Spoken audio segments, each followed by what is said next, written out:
Galeri Pertanian Lahan Rawa, Taman Sains Pertanian, Kebun Kebutuhan Banjarbaru, Balai Penelitian Pertanian Lahan Rawa. Silahkan masuk ke Galeri Pertanian Lahan Rawa.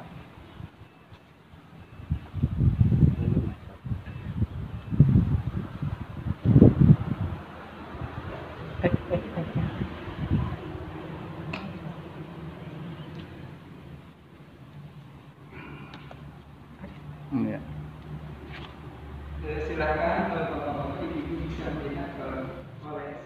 Halo Sobat Rawa, hari ini aku mau melihat-lihat galeri Balitra. Jadi galeri ini adanya di Taman Sains Pertanian Lahan Rawa ya guys. Jadi kebetulan ada pengunjung yang mau datang, jadi kita mau lihat mereka ya. Sekalian mau lihat ini ada apa aja yang di dalam galeri Museum Lahan Rawa ini ya guys. Oke, kita ikutin aja ya.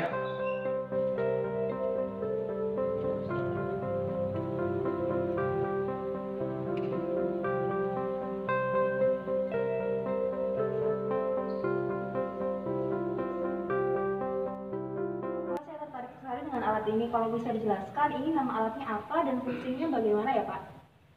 Ini adalah alat tradisional termasuk dalam bidang pertanian. Ini alat adalah pemisah gabah antara gabah yang berisi, gabah yang hampa, dipisahkan dengan alat ini. Dulu petani menggunakan alat ini setelah habis panen, setelah padi dirontok, dijemur, kemudian padi mereka masukkan ke penampungan di atas, kemudian mereka memutar kipasnya ini dengan secara manual. Akibat angin yang keluar dari kipas ini, nanti gabah yang masuk itu akan terpisah menjadi yang pertama ini adalah gabah yang bernas, kemudian yang kedua ini adalah gabah yang setengah bercampur antara yang bernas dan hampa, kemudian yang ketiga yang di sini adalah nanti gabah yang hampa.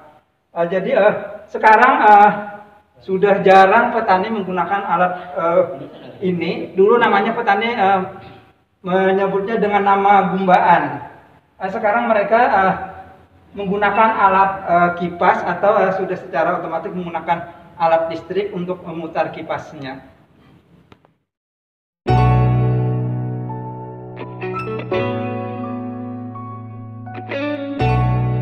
Ini Pak, bagaimana apa namanya dan apa fungsinya untuk pertanian? Alat ini oleh petani tradisional disebut dengan nama putaran atau kisaran. Alat ini berfungsi untuk memecah padi atau gabah padi menjadi beras. Dulu karena tidak ada mesin penggilingan, sehingga petani masih menggunakan alat ini. Jadi nanti padi yang sudah dirontok dan dijemur dimasukkan di atas ini nanti. Kemudian dua orang nanti ada yang memutar alat ini. Karena putaran ini benih padi turun ke bawah, nanti keluar di lubang-lubang yang ada di bawah ini. Kemudian padi yang ada di bawah ini ditampung. Di situ nanti sudah bercampur antara beras dan gabah yang belum pecah kulitnya atau disebut antah. Kemudian antah tadi untuk dijadikan beras lagi, baru ditumbuk nanti di lasung. Antah tadi dimasukkan ke lasung dalam bahasa Banjarnya, ditumbuk di sini, baru setelah ditumbuk lalu ditampik, dipisahkan antara kulit gabah dengan berasnya.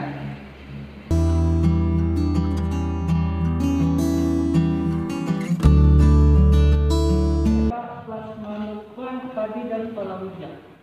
Di Galeri Pertanian Lahan Rawa, selain kami mengoleksi alat-alat pertanian di lahan rawa, juga kami ada mengoleksi padi-padi lokal yang pernah ditanam di lahan rawa. Jadi plasma nutmah itu artinya kekayaan alam kita, kekayaan plasma kita, khususnya padi lokal yang kita koleksi dari lahan rawa. Jadi ini ada sekitar lebih dari 100 padi lokal yang pernah berkembang di lahan petani. Ini seperti ada yang siam mutiara, siam piek, kemudian siam pontianak, banyak sekali koleksi dari padi plasma nutmah kita ini. Padi plasma nutmah kita ini kita tanam juga di lapangan, khususnya di lahan pasang surut asam di Belandian. Jadi setiap tahun kita menanam koleksi padi plasma nutmah kita ini agar tidak musnah dan kita selalu ada berkelanjutan. Padi lokal ini di Kalimantan Selatan sangat berkembang karena orang Banjar biasanya menyukai rasa dan tekstur yang perak dari padi-padi lokal plasma nutmah ini tadi. Jadi dan dijual di pasaran untuk di Kalimantan Selatan, padi lokal ini lebih mahal daripada padi varietas unggul itu. Selain padi, kita ada juga mengoleksi beberapa palawija seperti ini, seperti kedelai.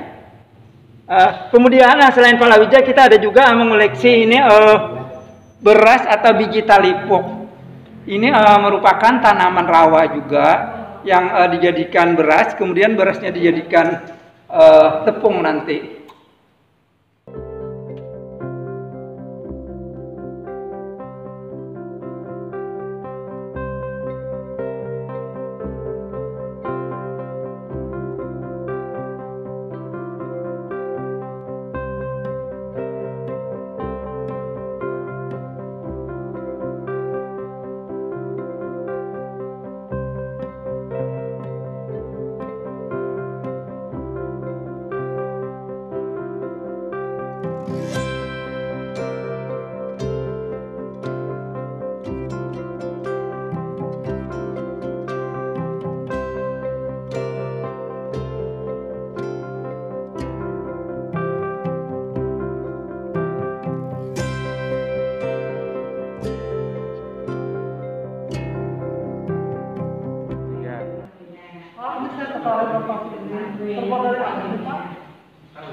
Ini adalah tas yang dibuat dari petani-petani di lahan rawa lembak di Hulu Sungai Utara. Ini tas ini terbuat daripada eceng gondok. Jadi batang eceng gondok dikeringkan, kemudian oleh petani di daerah rawa lembak dengan kerajinan tangan yang dibina oleh pemerintah, dia membuat tas. Jadi bermacam-macam jenis tas yang bahannya dari tanaman rawa yaitu eceng gondok. Ini merupakan salah satu pemanfaatan gulma karena di lahan rawa lembak eceng gondok ini merupakan gulma dan bisa dengan kreativitas bisa dibikin tas-tas yang cantik ini. Pak, terima kasih Pak.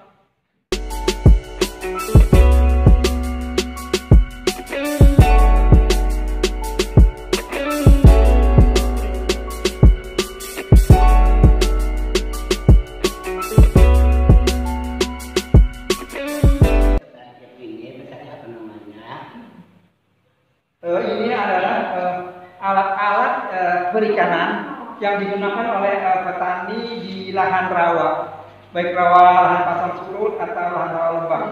Ini Pak, ini namanya adalah tampirai. Tampirai ini merupakan alat untuk menjebak ikan. Jadi nanti ikan akan terjebak di dalam tampirai ini, dia masuk lewat sini. Nanti ini diletakkan di air. Nanti setelah didiamkan 1 hari, diangkat, nanti ikannya akan terkurung di dalam tampirai ini. Sedangkan ini adalah alat yang disebut dengan sarakap. Ini adalah sarakap. Ini ada sarakap yang sedang, ini sarakap yang besar. Cara guna sarakap ini adalah di lahan rawa lembak pada musim kemarau biasanya air kering. Jadi pada lubang-lubang yang masih ada airnya, petani menangkap ikan tersebut dengan cara meletakkan ini ke sumur-sumur. Nanti setelah dia diletakkan ini, ikan masuk di sini, baru dia ambil. Sedangkan ini adalah hampang. Hampang ini juga alat untuk menangkap ikan, tetapi dia diletakkan secara memanjang di sungai. Jadi nanti air yang lalu ikannya tidak bisa ikut arus air, jadi akan tertahan di sungai. Nanti ikan ini akan diambil. Jadi alat ini disebut dengan nama hampang. Kemudian ada alat menjebak ikan lain adalah luka. Ini luka. Luka ini dibuat dari bahan bambu juga yang dibikin kecil-kecil. Luka ini juga diletakkan di sungai. Nanti ikan akan masuk melewati muka atau depan luka. Kemudian depan lukanya di sini. Ikan nanti masuk di sini, arus ke sana. Ikan itu tidak bisa balik ke sini karena arus air ke sana. Tetapi dia tidak bisa keluar dari luka ini karena di sini ada jebakan, ada 2 rangkap jebakan. Jadi nanti petani mengangkat luka ini dari air dan bisa mengambil ikan hasil jebakan yang masuk ke dalam luka ini. Kemudian hasil-hasil ikan tadi sebelum mereka pulang ke rumah, dia masukkan ke dalam alat yang namanya ini ladung. Jadi ini tempat membuat ikan yang sudah dapat, kemudian mereka membawanya ke rumah. Kemudian ada lagi satu alat penjebak ikan yang berbentuk bunder. Jadi ini nanti ikan akan masuk melalui lubang bambu di sini, kemudian dia masuk ke dalam, terkurung, dan nanti diambil oleh petani. Jadi banyak sekali alat-alat yang digunakan petani untuk penangkapan ikan. Kalau ini adalah mereka menyebutnya dengan nama tanggo. Ini nanti mereka akan mengambil ikan di sungai, nanti ikan akan masuk ke dalam tanggo ini.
Di balik galeri ini tidak hanya terkait tentang alat pertanian ya Pak, tapi banyak sekali tentang insekta ini yang disebut sebagai insektarium. Gimana sih Pak sejarahnya balita ini bisa mengumpulkan begitu banyak serangga-serangga ini? Memang benar, galeri pertanian lahan rawa tidak hanya mengoleksi alat-alat pertanian yang ada di lahan rawa atau alat-alat perikanan atau plasma upah yang ada di lahan rawa, tetapi kami juga mengkoleksi beberapa serangga hasil daripada eksplorasi atau pencarian di lahan rawa, termasuk juga di kebun-kebun percobaan kami yang tidak berada di lahan rawa seperti di Binuang. Ini juga hasil eksplorasi serangga kita di lahan rawa di waktu dulu kebun percobaan kita di unit atas. Sejarahnya begini, zaman dahulu pada tahun 1983, Balitra pernah mempunyai seorang konsultan dari Filipina. Dia didatangkan ke Balitan, dulu namanya Balitan, untuk menyelidiki dan mempelajari atau meneliti serangga-serangga yang ada di lahan rawa. Jadi dari hasil temuan serangga-serangga tersebut, dia awetkan dan kita kumpulkan di galeri pertanian lahan rawa ini. Jadi di sini banyak serangga-serangga, ada yang serangga menguntungkan, ada yang serangga merugikan, ada yang kelompok kumbang, ada yang kelompok lebah. Jadi kalau bapak-bapak, ibu-ibu atau para mahasiswa atau siswa yang ingin melihat serangga-serangga yang pernah ada di lahan rawa bisa datang ke galeri pertanian lahan rawa kami di Banjarbaru. Oh, menarik sekali ya Pak.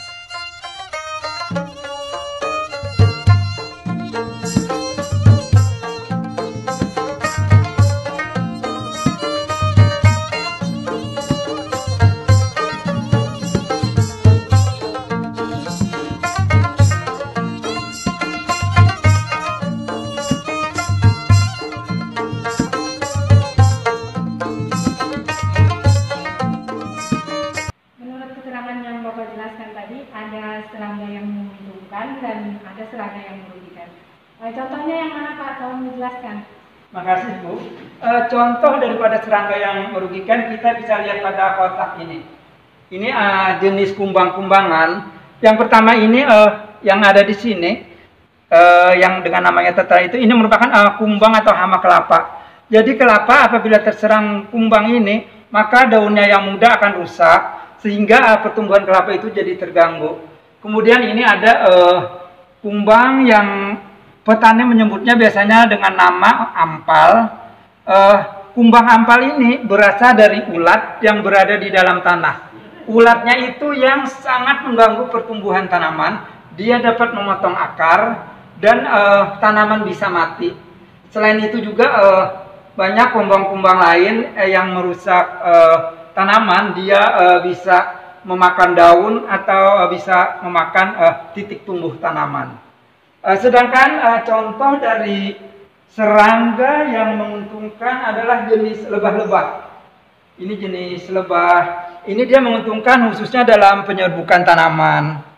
Kemudian dia bisa memindahkan antara tepung sari dengan putik. Dia mengganggu penyerbukan. Kemudian ini seperti jenis kupu-kupu. Ini juga membantu dalam penyerbukan tanaman. Kalau ini termasuk serangga yang merugikan, ini seperti contoh beberapa walang sangit. Walang sangit ini nanti dia akan menghisap padi yang masih muda, sehingga padi itu akan hampa. Terima kasih Pak atas penjelasannya. Sama-sama.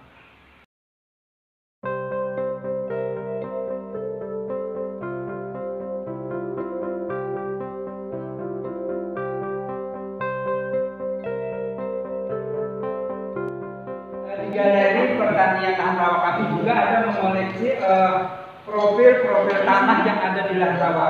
Ini bertujuan nanti untuk para siswa atau para pelajar untuk tahu bagaimana profil-profil dari tanah lahan rawa.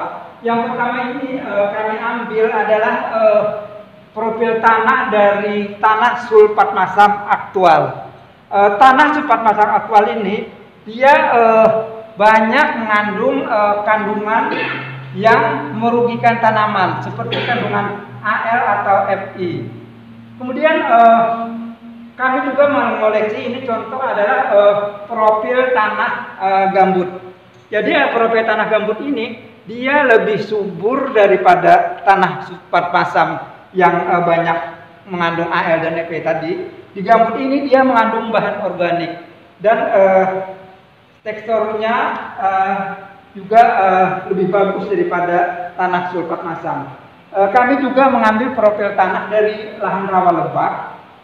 Lahan rawa lebak ini karena lebak itu merupakan cekungan, jadi dia relatif juga lebih subur daripada tanah sulfat masam. Inilah profil-profil yang kami tampilkan, dan Bapak Ibu bisa untuk melihat lebih jelas bisa datang ke galeri kami. Dalam profil tanah gambut ada beberapa bahan yang ditampilkan. Maksudnya ini apa ya Pak? Maksud dari adanya beberapa bahan yang ditampilkan ini adalah proses terjadinya lahan gambut. Jadi lahan gambut itu tidak langsung tanahnya bersifat seperti gambut. Ya, yang pertama dari jatuhnya daun-daun atau kotoran-kotoran yang berupa sarasa. Kemudian sarasa ini mengendap dan terjadi proses alami, dia akan menjadi tanah gambut dengan istilah tanah ibris. Jadi dia sudah agak bagus, agak masak dibanding dengan sarasah tadi. Kemudian setelah fibris, dia nanti menjadi gambut yang hemis. Jadi tanah gambut itu tahapannya melalui tahapan-tahapan dengan bahan seperti ini.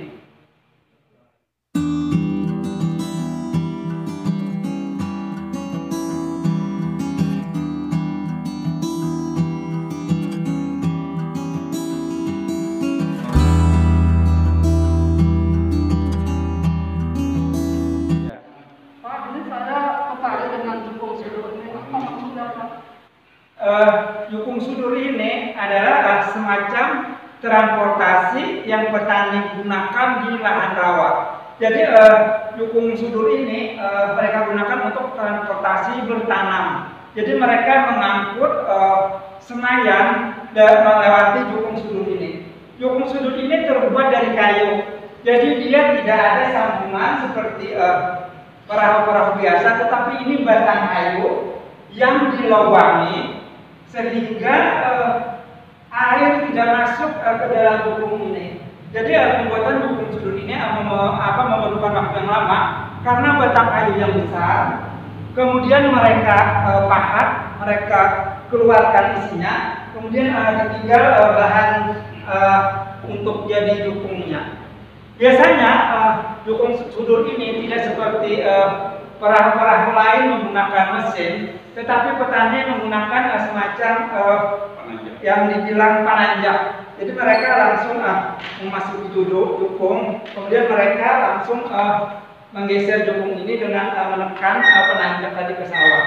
Jadi ini mereka digunakan untuk mengangkut semayan untuk ditanam di sawah-sawah yang jauh dari perumahan. Dan juga ini berfungsi untuk mengangkut hasil panen nanti kalau sudah panen.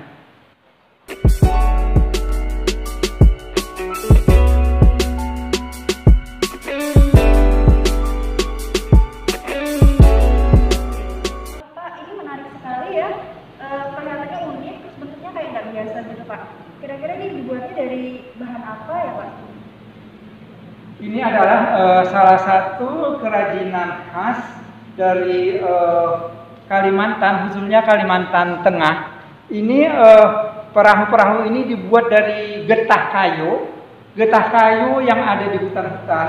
Kemudian para petani atau para orang Dayak mengambil getah kayu tersebut, kemudian mereka bentuk seperti perahu-perahu.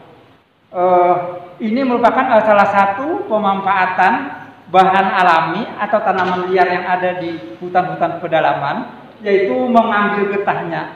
Dan ini diciptakan biasanya untuk hadiah-hadiah atau cenderamata dari luar Kalimantan, khususnya Kalimantan Tengah dan Kalimantan Selatan.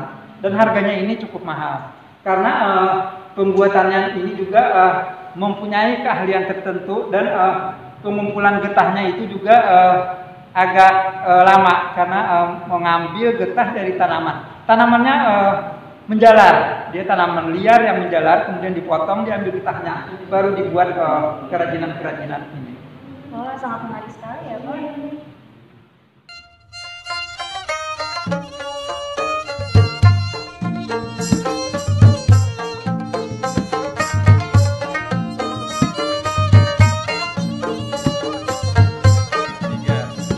Ini bagus sekali Pak. Dibuat dari apa nih Pak, dari bahan-bahannya ini? Gerabah-gerabah yang kami tampilkan di sini adalah merupakan kerajinan dari petani di lahan rawa lebak di daerah Nagara, yaitu di Kecamatan Daha Selatan. Jadi di Daha Selatan itu petaninya mempunyai kebiasaan atau keistimewaan membuat dapur. Dulu petaninya hanya membuat dapur itu untuk memasak yang dibuat dari gerabah. Kemudian dia membuat selain dapur juga membuat apa itu namanya kuantan atau tempat memasak. Sekarang berkembang petani itu dia membuat semacam berbagai pernik-pernik atau hiasan yang mereka buat dalam bentuk dan dalam bentuk variasi bermacam-macam. Jadi sekarang mereka tidak hanya membuat dapur, tapi juga membuat semacam bentuk buah-buahan. Nah, ini bahannya ini adalah tanah yang diambil dari lahan rawa Lebak Dalam di Kabupaten Hulu Sungai Selatan. Tidak semua tanah yang ada di lahan rawa Lebak Dalam bisa digunakan sebagai gerabah untuk bisa dibuat berbagai macam hiasan atau semacam pernik-pernik. Tetapi ada lokasi tertentu yang mereka ambil untuk dijadikan bahan gerabah ini. Jadi mereka mengambil itu harus menyelam di lahan rawa yang mengandung tanah yang bisa dibentuk gerabah.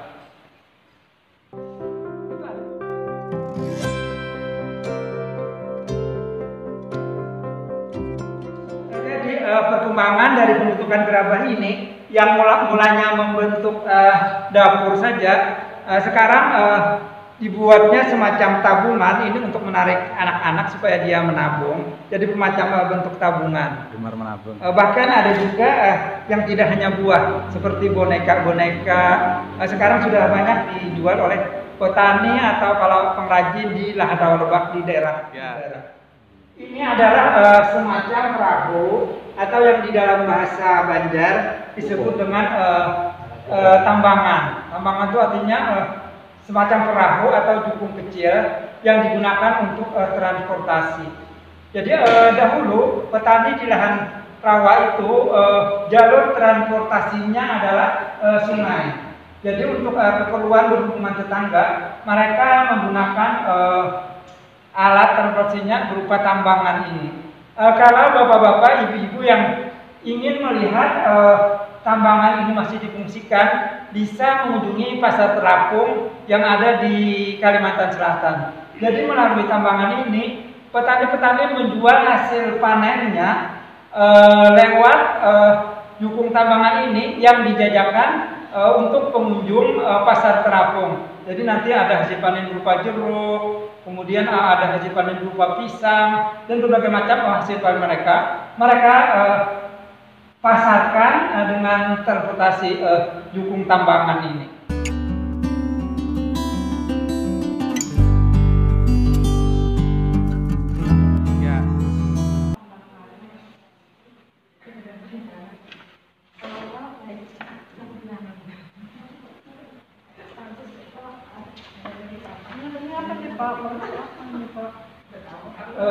Di Galeri Pertanian Lahan Rawa, selain mengoleksi alat-alat pertanian, kemudian plasma nutfah, serangga, alat transportasi, alat perikanan, kita juga mengoleksi herbarium. Herbarium ini merupakan tanaman yang dikeringkan, kemudian kita simpan di Galeri Pertanian Lahan Rawa ini. Jadi ini di herbarium ini terdiri dari berbagai tanaman, khususnya gulma-gulma yang pernah ada di lahan rawa. Jadi dari keterangan ini nanti kita bisa melihat, kita misalnya mengambil gulma, kemudian kita cocokkan dengan koleksi kita. Jadi dari sini kita tahu nama famili, spesies, kemudian habitatnya di mana. Kita punya beribu-ribu herbarium tanaman gulma yang ada di lahan rawa, kita simpan di Galeri Pertanian kita ini. Dan ini sangat membantu bagi siswa, mahasiswa yang ingin mendeskripsi tanaman gulma atau tanaman liar yang ada di rawa, bisa mencocokkan dengan koleksi herbarium kita yang ada di galeri ini.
bernama tajak.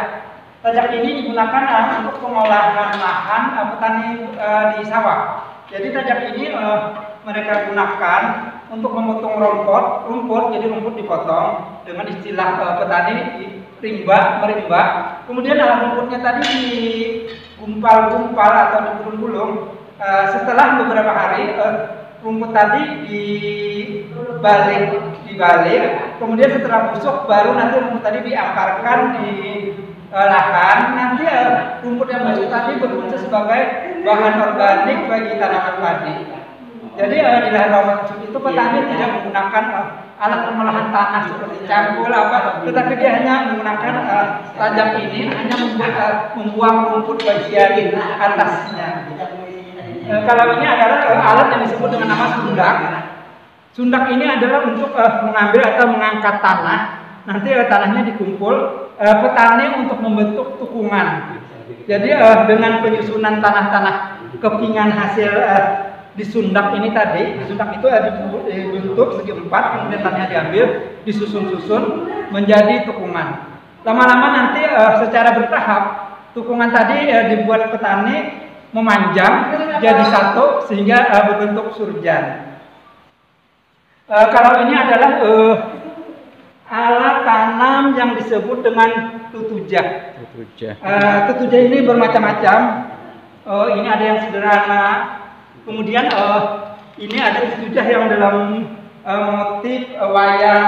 Ini hasil eksplorasi kami di lahan rawa Pasang Surut.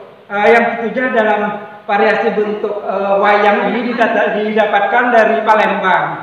Jadi tutujah ini mereka gunakan adalah untuk menanam padi lokal. Jadi lahan dilobangi dengan tutujah, lubang tanam, kemudian anak dari padi lokal tersebut kita masukkan, ditutup. Jadi ini adalah alat untuk pelubang tanah di lahan rawa Pasang Surut.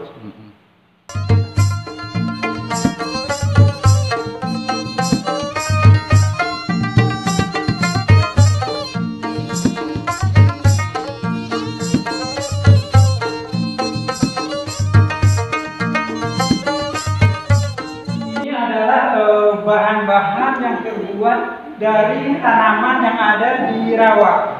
Salah satunya ini adalah banta rotan. Banta rotan ini terbuat dari rotan. Rotan itu adalah merupakan tanaman rawa yang menjalar. Kemudian dengan kreativitas petani, mereka bisa membuat bantal. Kemudian ini adalah juga bahan yang dibuat dari rotan. Ini petani di lahan rawa biasanya menyebut ini adalah lanjung.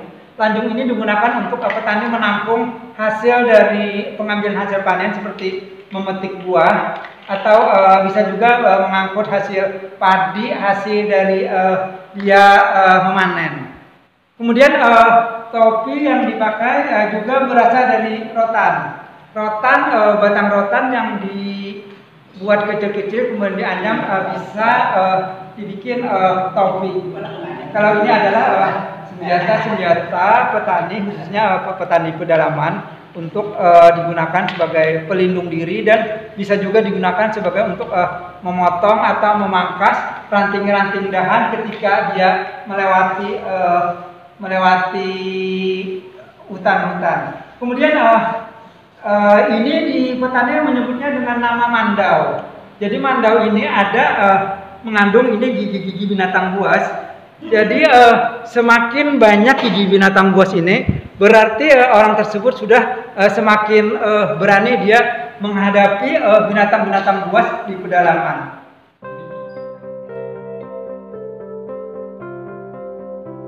Pemanfaatan air dari tanaman-tanaman di rawa ini mereka menyebut dengan nama tambuy. Tambuy ini terbuat dari daun nipah, daun tanaman liar di rawa, dan ini fungsinya mereka sebagai pelindung atau penaung ketika saat bekerja.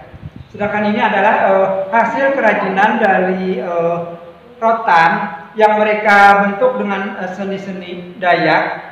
Mereka biasanya menggunakan ini untuk memasukkan keperluannya seperti berbagai keperluan seperti pakaian atau apa, ini bisa mereka masukkan di dalam Butah ini, butah. Perawatan lahir dari tanaman rawa adalah tanaman bamban.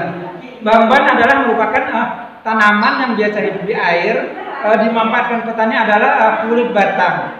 Kulit batang bamban tersebut dianyam, berbentuk seperti tempat untuk memasukkan buah-buahan yang mereka sebut dengan nama butah.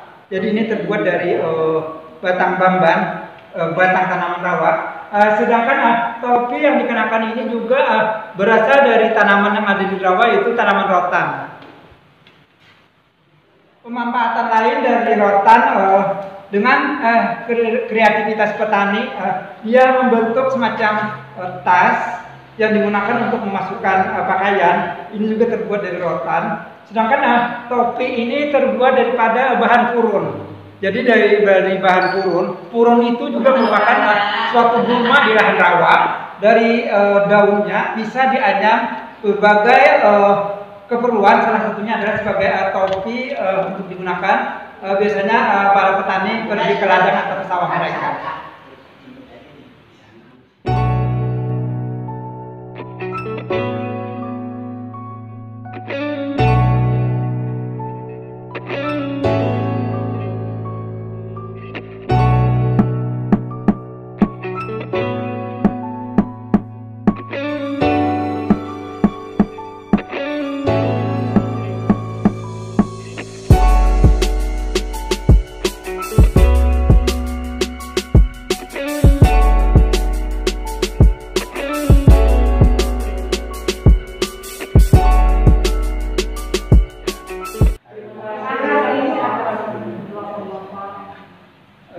Lain waktu mudah-mudahan bisa berkunjung kembali. Kami selalu terbuka untuk kunjungan yang datang ke tempat kami. Mau tanya sedikit ya, bagaimana kesan-kesannya setelah mengikuti atau masuk di galeri museum ini? Saya sebagai salah satu generasi milenial merasa mendapatkan banyak sekali informasi mengenai pertanian, khususnya alat-alat pertanian tradisional setelah berkunjung ke Galeri Pertanian Lahan Rawa.